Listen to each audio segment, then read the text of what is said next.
My daughter-in-law threw me out, but I changed the will and left her begging on streets. And honey, I am not sorry. Not even a little bit. Not even for one single second of one single day. You hear me? Not 1 second. Hi there.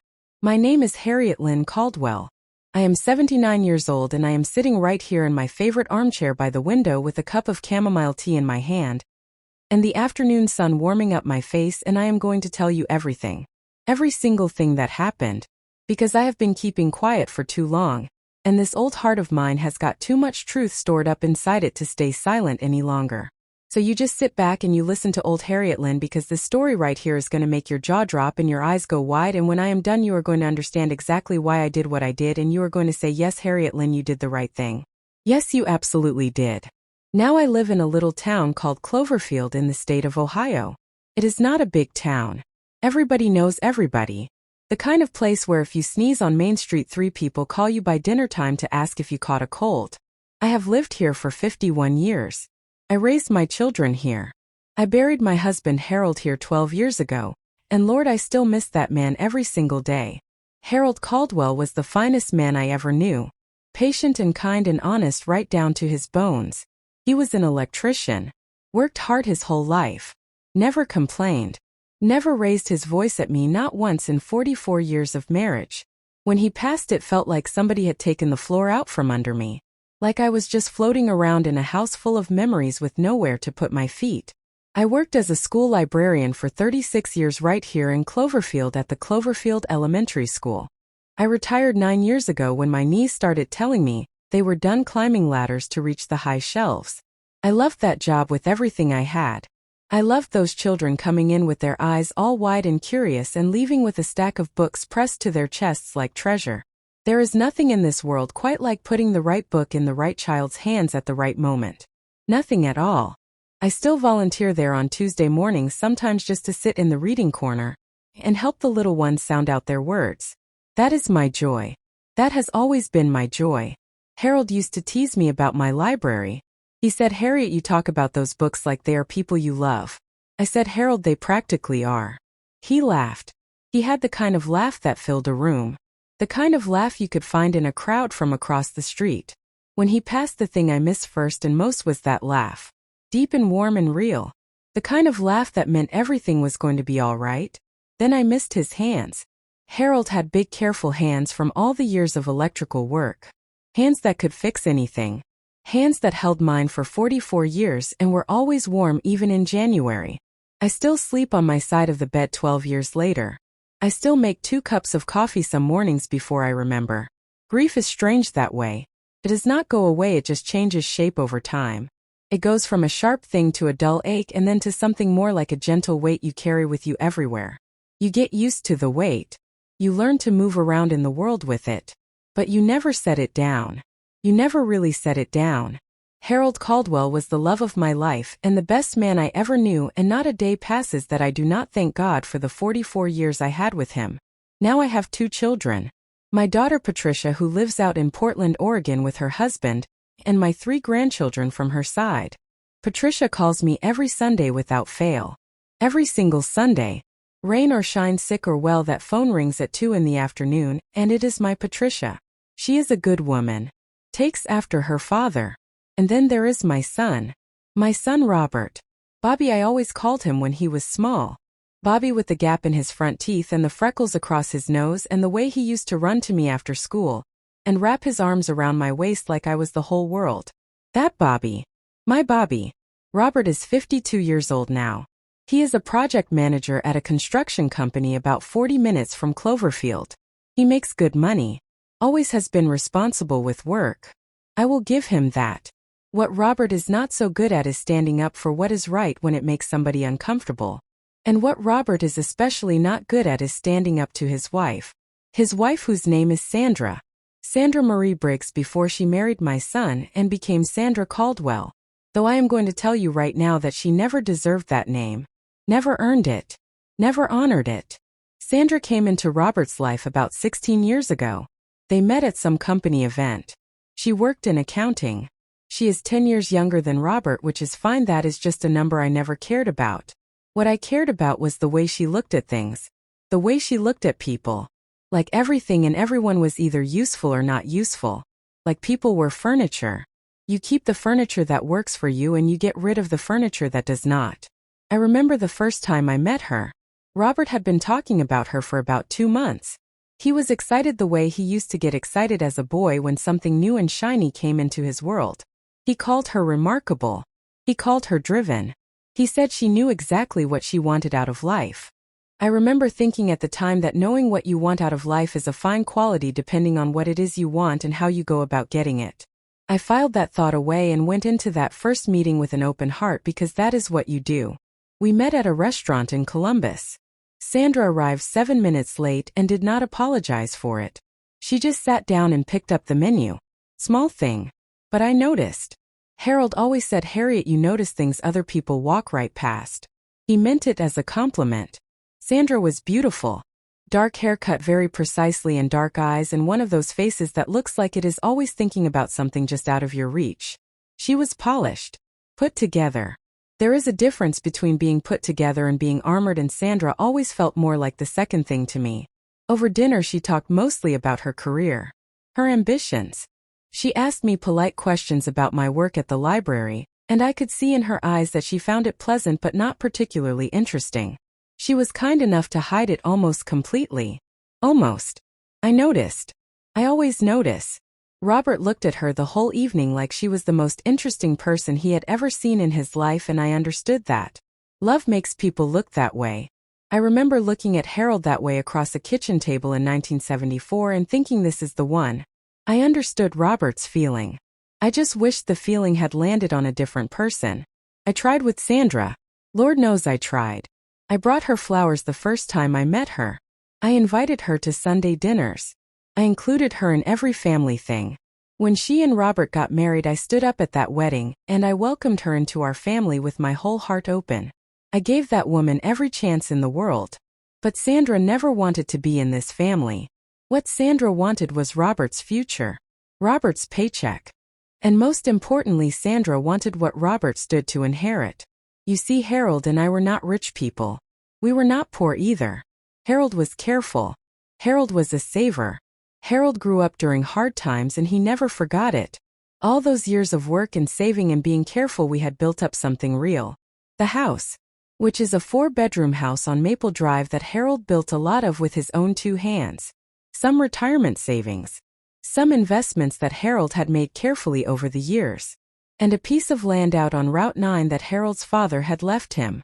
About 12 acres. Good land.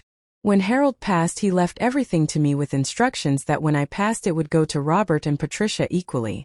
That was always the plan. That was always understood. Sandra understood it too. Oh, she understood it very well. Now for the first few years after Harold passed, things were tolerable. Not warm. Not loving. But tolerable. Sandra kept her distance and I kept mine. Robert would come visit me on his own sometimes. Bring me groceries. Fix things around the house.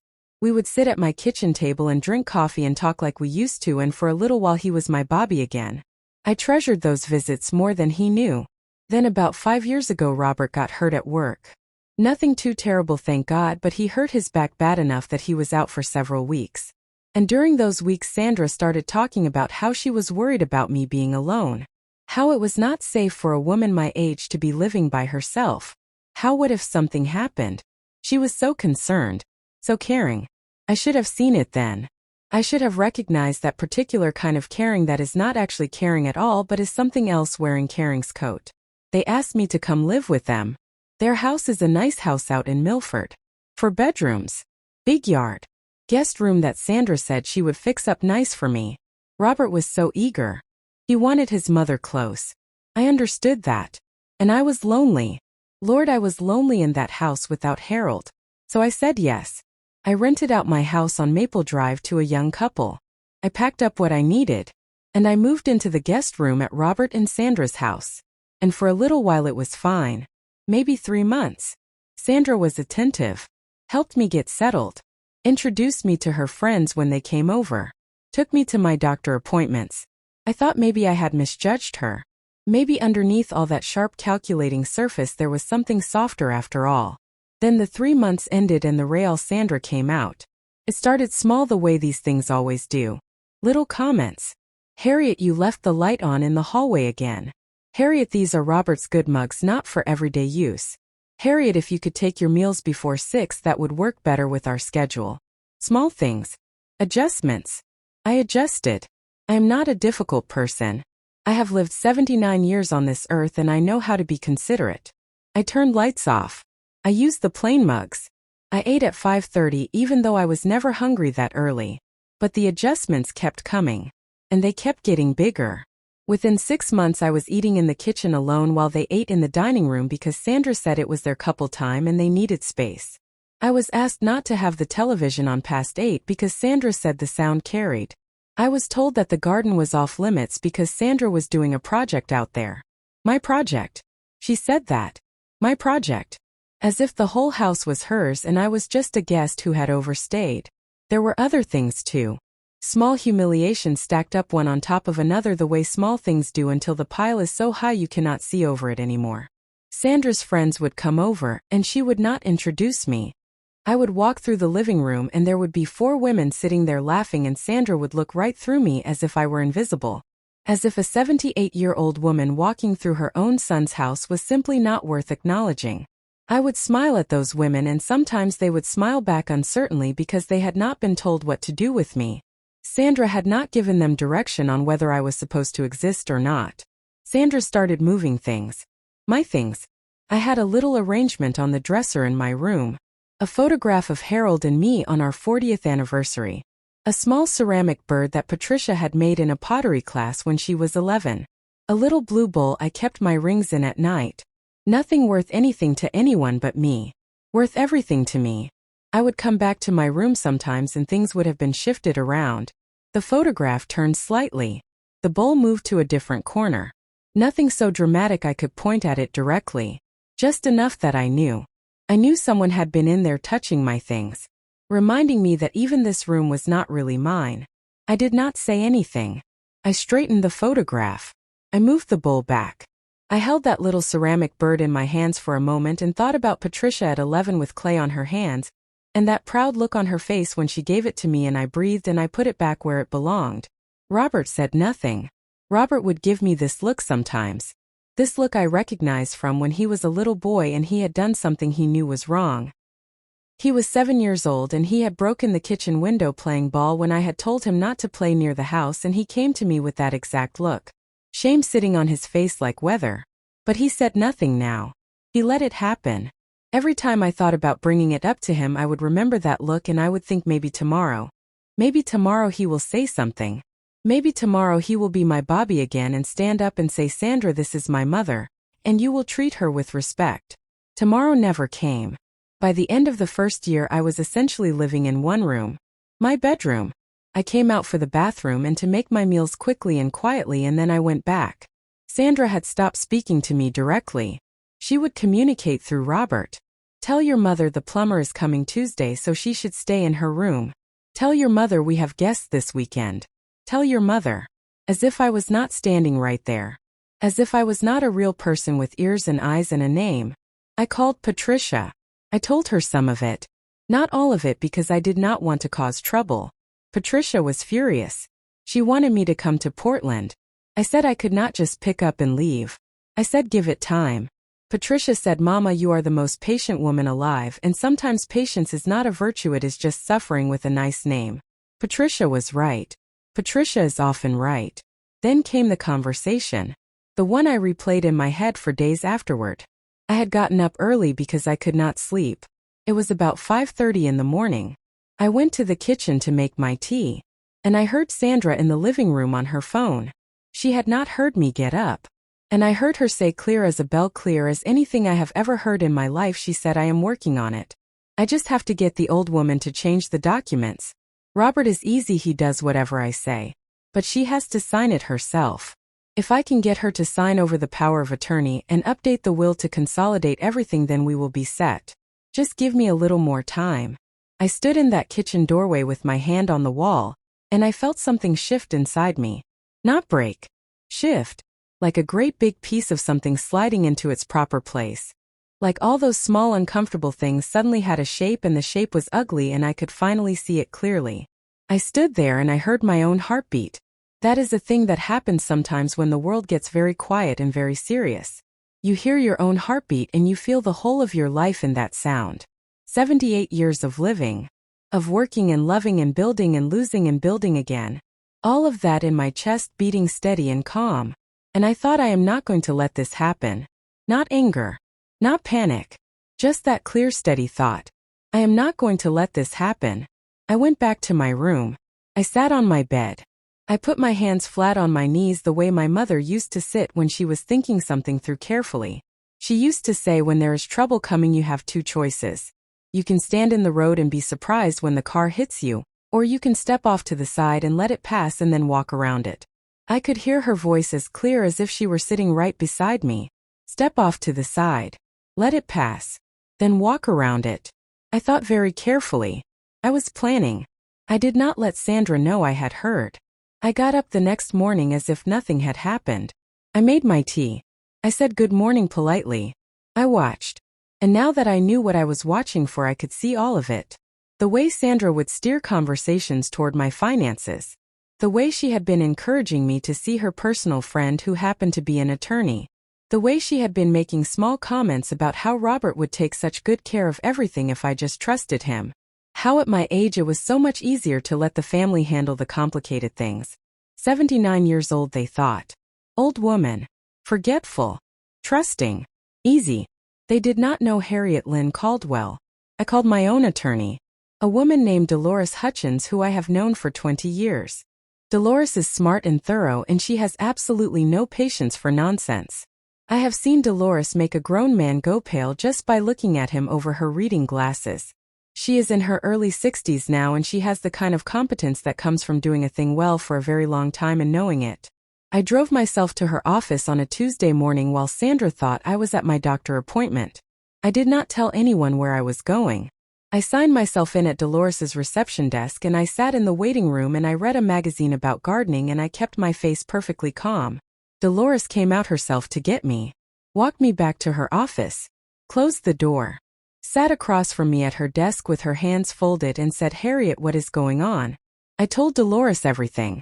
I told her about the 18 months, about the isolation, about eating alone and the television and Sandra's friends looking through me, about the things moved in my room, about the conversation steered toward my finances, about Sandra's friend the attorney, about the suggestions that Robert should handle my complicated things. And then I told her about the phone call I had overheard. I told her the exact words as best I could remember them, because I had been repeating them in my head for days, so I would not lose a single syllable. Dolores listened without interrupting, which is one of the things I love about her. She lets you say the whole thing. She does not jump ahead or finish your sentences or tell you how she would have handled it differently. She just listens with those sharp eyes steady on your face and lets you finish. When I finished, she was quiet for a moment. Then she said, "Harriet, here is what we are going to do." And she told me. And I felt for the first time in a very long time like I was not alone in this. First, we made sure my current will and all my documents were clean and locked down. Power of attorney clearly established with Patricia and Dolores together. Not Robert. Not Sandra. Nothing that Sandra could touch. Dolores also strongly advised me to move the land deed for the Route 9 property into a separate trust immediately, which we did. We moved quickly because Dolores said in situations like this the other party sometimes moves first, and we did not want Sandra getting any ideas before we were ready. Then I went home. And I continued to be quiet. And I waited. Now what happened next I did not plan exactly. I want to be honest about that. I was thinking about my next step. About maybe talking to Robert privately. About whether there was any version of this where things could be fixed. Because he is still my son. He is still my Bobby. And I was grieving that.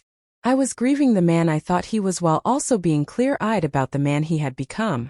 But Sandra did not give me time to plan my next step. Sandra made her own move. It was a Saturday morning in March. Cold still. Patches of ice on the driveway. The kind of Ohio March morning where the sky is the color of old nickels and the air has that particular bite to it that gets into your collar no matter how many layers you are wearing. Robert had gone to pick up some things from the hardware store. He kissed me on the cheek before he left, which he always did, and I thought about that kiss on his way out the door. How easy and automatic it was. How it probably did not even register to him as a thing. I held on to it in my chest for a minute, because I did not know then what the next hour was going to bring. Sandra called me into the living room. Very formal. Very calm. Sandra in her calm mode was always more unnerving than Sandra in any other mode. There was something about that particular stillness of hers. Like a body of water that looks smooth on top, and you cannot see what is underneath. She was sitting on the couch with what looked like papers in her lap, and she gestured to the chair across from her like I was being summoned to a meeting. Like I was a junior employee called into the supervisor's office. I looked at that gesture. I looked at the chair. I sat down. I folded my hands in my lap the way my mother taught me. Hands folded means you are calm. Hands folded means you are composed. Hands folded means whatever comes next you are ready for it. She said, Harriet, I think we need to have a conversation about your living situation. I said, all right, Sandra, go ahead. She talked for about 10 minutes. She said it very carefully and very smoothly. The way you can tell someone has practiced something in front of a mirror or in her car on the way home from wherever.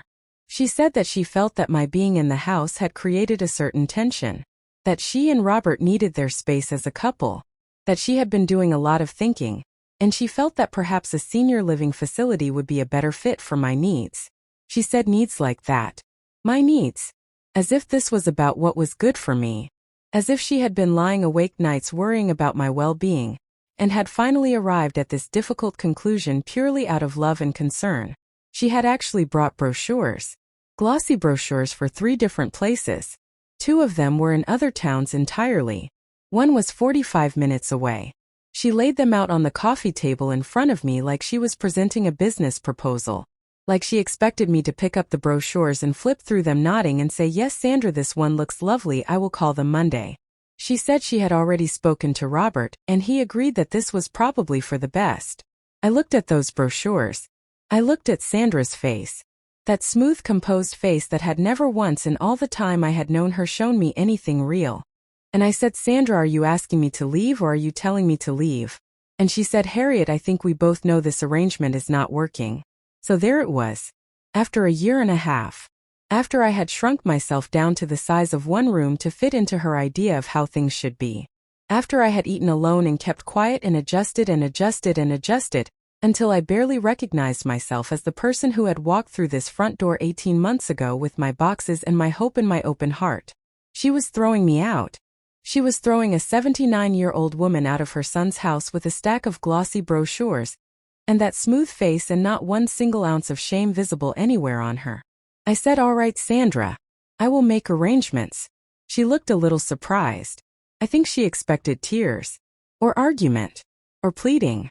She expected the performance of a frail old woman undone by the news. Not this. Not that steady calm, all right. She blinked. Regrouped.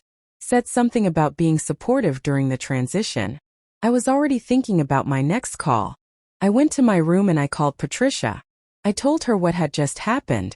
Patricia said some words I will not repeat here, but they expressed her feelings on the matter very thoroughly. Then she said, I am booking a flight for next week, Mama, and I am coming to get you personally. And I said that would be lovely, sweetheart.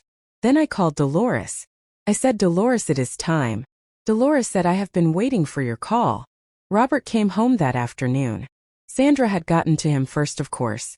He came to my room looking pale and uncomfortable and he said, Mom, I am so sorry, this is just really hard and Sandra feels and we both think, and he went around and never once said the actual thing, which was that he was choosing her.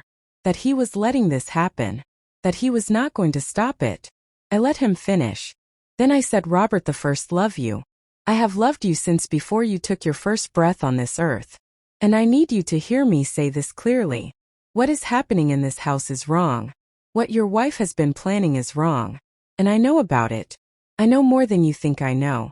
So I need you to think very carefully about what comes next. He went pale as a sheet. He said, Mom, what are you talking about? I said, I think you know Robert. I think somewhere underneath everything you know exactly what I am talking about. He left the room. He did not come back. Patricia arrived 6 days later. She drove up in a rental car and she came in the house and she was so calm. Patricia can be very calm when she is the angriest. She helped me pack my things. Sandra did not come out of her bedroom the entire time Patricia was in the house. Smart woman in that one way at least. Patricia loaded up the car and she hugged me tight in the driveway and she said, "Mama, you are coming home with me, and we are going to fix all of this." I stayed with Patricia in Portland for 6 weeks. And during those 6 weeks Dolores was working. Here is what Dolores found. Sandra had already visited 2 attorneys on her own trying to find someone who would help her contest a will or establish guardianship over me. She had been telling people I was becoming forgetful and confused. She had actually told Robert's cousin that I had been showing signs of dementia. There was no dementia. There has never been any dementia. I read 3 books a month and do the crossword every morning, and my doctor will tell you my mind is sharp as it has ever been. But Sandra had been planting seeds. Getting ready. Building a case. What Sandra did not know was that Dolores had already moved my assets cleanly and clearly into the trust. The house on Maple Drive. The land on Route 9. My retirement accounts, which were not enormous but were solid. All of it properly structured, properly documented. And the will had been updated clearly and completely with Dolores as witness and a second independent attorney as witness, and it was ironclad. Patricia received everything. Robert received a letter explaining why. The letter was something I wrote myself. Dolores helped me with the language, but the words were mine. I told Robert that I loved him, that I had always loved him, that I understood he was in a difficult position, but that what had happened was not something I could overlook, that his silence had been its own kind of action, that he had watched his wife treat his mother as something to be managed and used and eventually discarded, and he had said nothing and done nothing, and I needed him to understand that choices have consequences, that I hoped one day we could find our way back to each other, but that until he could stand up and be honest about what had happened and what Sandra had done, I was not able to act as though nothing had occurred. Robert called me when he got the letter. He cried. He really cried. And I cried too, because I am his mother and he is still my Bobby even now. He said, "Mom, I am so sorry. I did not know how bad it was. I did not know what she was doing behind the scenes. I should have paid attention. I should have protected you." He said those words. "I should have protected you." I said, "I know, sweetheart. I know you should have. We are talking now. Slowly. Carefully. It is not fixed and it may never be fully fixed, but it is a beginning." Sandra though. Sandra is a different story entirely. When Sandra found out about the will change, she was not quiet about it. Not even close. She went to Robert in a fury. She demanded to know what had happened. She called Dolores's office and Dolores told her plainly that all documents were properly executed, and there was nothing to contest. Sandra then went and found another attorney on her own, and that attorney told her the same thing. There was no case. Everything was clean and legal and done. Sandra then made a very large mistake. She called me directly. She said things to me on that phone that I will not repeat because they were ugly and they were cruel, and they told me more about who Sandra really is than anything else she had ever done. She said I was a manipulative old woman. She said I had poisoned Robert against her. She said I was going to regret this. I said, "Sandra, I want you to listen to me carefully. I am 79 years old. I have had a long life and I have learned a lot in it, and one of the things I have learned is that when a person shows you who they are, you should believe them. You showed me who you were a long time ago. I just finally believed it. Goodbye, Sandra." I hung up the phone. My hands were shaking a little. Patricia brought me a cup of tea and sat beside me and put her arm around me, and we just sat there together quiet for a while. The afternoon light was coming through the window of Patricia's kitchen, and somewhere outside her children were playing in the yard, and I listened to them and breathed and let everything settle. What happened after that I will tell you plainly because you deserve to know the full picture. Sandra and Robert are separated now. Robert told me this himself about 2 months after everything came out. He said that once everything was in the open and he finally had to look straight at what Sandra had been doing and what he had allowed by staying silent, he could not stay in that marriage and pretend it was something good. He filed. Sandra did not take it well. She had been counting on Robert's inheritance to build a certain kind of future, and with that gone and the marriage ending and her own choices becoming clear to the people around her, things got very hard for Sandra very fast. I do not take pleasure in that exactly. I want to be honest about that too. I am not a cruel person. I do not want anyone to suffer. But I also will not pretend that I do not feel a certain quietness in my chest. A certain sense that the world is operating the way it is supposed to. that the things you do come back around, that you cannot treat a person like a stepping stone for 16 years and expect that there will be no reckoning. I am back in my house on Maple Drive now. The young couple who was renting it from me was very understanding and found another place. I walked back through my front door on a Thursday afternoon in October, and I stood in the entryway, and I smelled that particular smell of my own house. That Harold smell that is still somehow in the walls after all these years. And I cried a little. Good tears. Coming home tears. I have my chamomile tea in the mornings. I have my crossword. I have my Tuesday mornings at the school with the little ones and their books. Patricia calls every Sunday at 2 o'clock. Robert calls on Thursday evenings now. We talk for about 20 minutes. It is still a little careful between us. Still a little tender, like a place that is healing but not healed yet. But we talk. And that is something. My neighbor Gladys comes over on Wednesday afternoons and we play cards and talk about everything and nothing for 2 or 3 hours, and she makes me laugh every single time. My doctor says I am in remarkably good health for my age. My mind is clear. My heart is full. I am 79 years old and I am sitting in my own house in my own chair with the afternoon sun on my face, and I am at peace. What I want to say to you before I go, what I really want you to take with you from this old woman's story, it is this. Being old does not mean being helpless. Being quiet does not mean being unaware. Being patient and kind and willing to give people chances does not mean being a fool. I am 79 years old and I have seen a lot of this world, and I know who I am, and I know what I deserve, and when someone tries to take that from me, I know how to stand up. You can be gentle and still have a spine. You can love someone and still protect yourself from them. You can grieve what you hoped a relationship would be while also being clear-eyed about what it actually is. Harold used to say, Harriet, you have got iron inside you and velvet on the outside, and that is the best combination a person can have. I think about that a lot now. Iron and velvet. That is what I tried to be. That is what I am still trying to be. Sandra thought I was just a 79-year-old woman she could push around and use and throw away when I was no longer useful. She thought old and gentle meant easy. She thought quiet meant absent. She thought I was not paying attention. She thought wrong. She was sitting here in my living room once talking about her project in my son's garden, and looking at me like I was furniture to be rearranged, and she had absolutely no idea that across from her was a woman who had already made her calls, who had already spoken to her attorney, who had already made sure everything she had spent 50 years building was safe and sound and completely out of Sandra's reach. Sandra was playing checkers and she did not even know I had already finished the chess game. I changed the will. I protected what Harold and I built. I made sure it goes to the people who actually love this family and not to someone who saw us as assets to be acquired. And I did it quietly, and I did it legally, and I did it with my full mind working clearly and completely, and Dolores making sure every single thing was ironclad, and I have not one single regret. Not one. This is Harriet Lynn Caldwell. 79 years old. Cloverfield, Ohio. Retired school librarian. Widow of the finest man I ever knew. Mother of 2. Grandmother of 3 from Patricia's side, and I am hoping maybe someday again from Robert's side too. I am sitting in my own house in my own chair with my chamomile tea, and I am telling you the truth of what happened because the truth is important, and because maybe somewhere out there is another old woman sitting in someone else's guest room eating alone and feeling small, and this story will remind her that she does not have to stay small. That she has options. That her voice matters. That her life and her choices and her legacy belong to her. Now you tell me where you are from. Drop it in the comments. Tell me your city. And if you love your grandma the way I hope you love your grandma, you go call her right now. Tell her you love her. Do not wait. Time moves faster than you think, and grandmas are only here for a little while. Make sure she knows. Give her that phone call today.